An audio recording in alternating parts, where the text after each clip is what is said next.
this is where this gets kind of exciting. July, August, September, October, November, December, January, February, March, April, May, and June.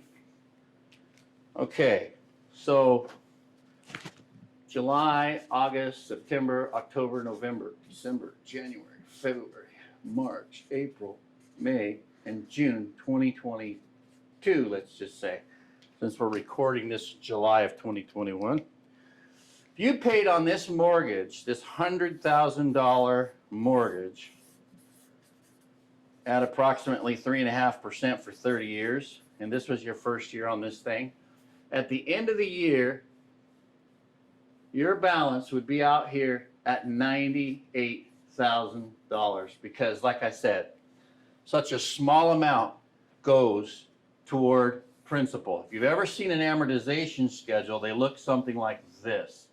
And over here is your 30 years, here's your 20, here's your 10, here's your 0.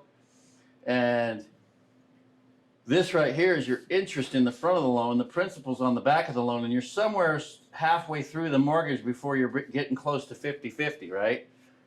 90% of your payment is interest, it seems like. It's terrible.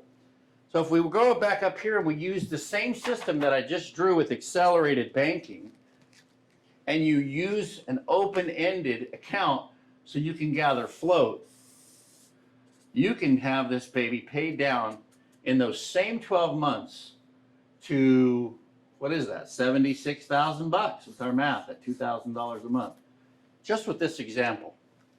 Now, you might be wondering, how in the world can this work with my numbers? You're probably crunching numbers in your head with your income, with your bills. We have ways of actually clearing up cash flow with this strategy that's absolutely amazing. Almost like creating money out of thin air. Now, let me tell you a story about myself.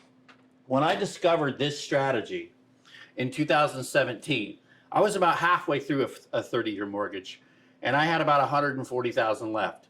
When I discovered that I could be debt-free in 30 months, I got to thinking, wow, if I could cut over 11 years off my mortgage at $1,450 a month, I'm going to save over $170,000, which blew my mind because that was really more than I owed. And the light kind of went on about this total of payments thing. If you've ever looked at your mortgage, 360 times your payment, you'll see what you're really paying for your house.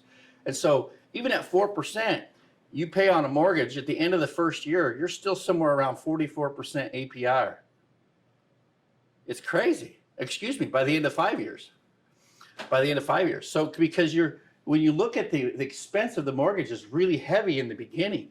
And so even if you're telling yourself, I've only got 10 years left, this isn't for me, or I'm at the tail end of my loan now, it's amazing the cash flow that you can have back. Can you imagine